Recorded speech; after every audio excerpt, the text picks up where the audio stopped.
Shalom, shalom, bien-aimés dans le Seigneur. Je dis bonjour à tout le monde, à chacun, selon l'heure à laquelle vous recevrez cette vidéo, cet audio ou encore ce support vidéo. Alors, il est de notre responsabilité une fois de plus de pouvoir partager avec ceux qui nous suivent, nous écoutent et qui prennent notre émission chaque fois un peu plus au sérieux.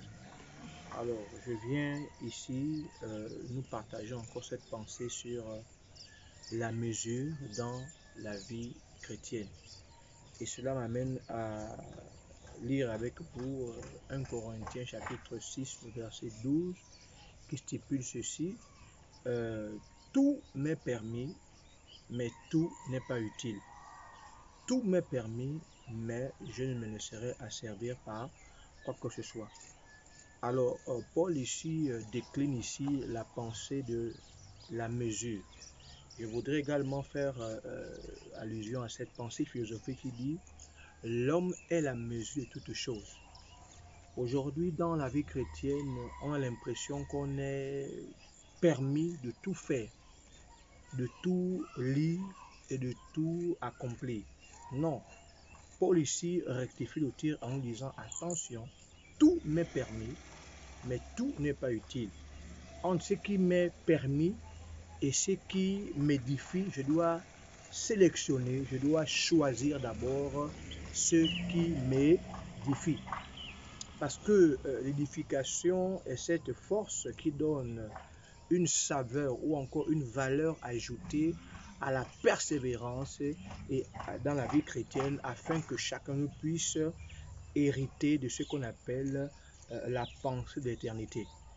Alors nous devons donc sélectionner entre l'utilité et ce qui n'est pas agréable, ce qui n'est pas utile, ce qui ne me permettrait pas en fait de pouvoir continuer la marche, la course vers, on appelle ça comment, vers le fait de pouvoir saisir la couronne incorruptible.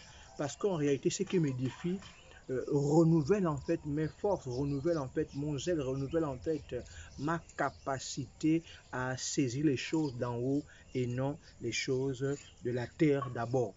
Alors nous devons avoir ce qu'on appelle la vision de l'aigle. D'abord chercher à ce qui est céleste et ne pas d'abord chercher ce qui est terrestre. Donc la mesure ici me permet de faire quoi? De pouvoir prendre ce qui est utile pour ma foi, pour ma marche et pour mon engagement. Sinon, au finish, si je ne sélectionne pas ce qui est utile, ce qui m'édifie, je finirai par être malheureusement frappé, buté ou encore faire naufrage dans ma foi. Or, le but dans ce que je fais, c'est de pouvoir plaire d'abord au Seigneur.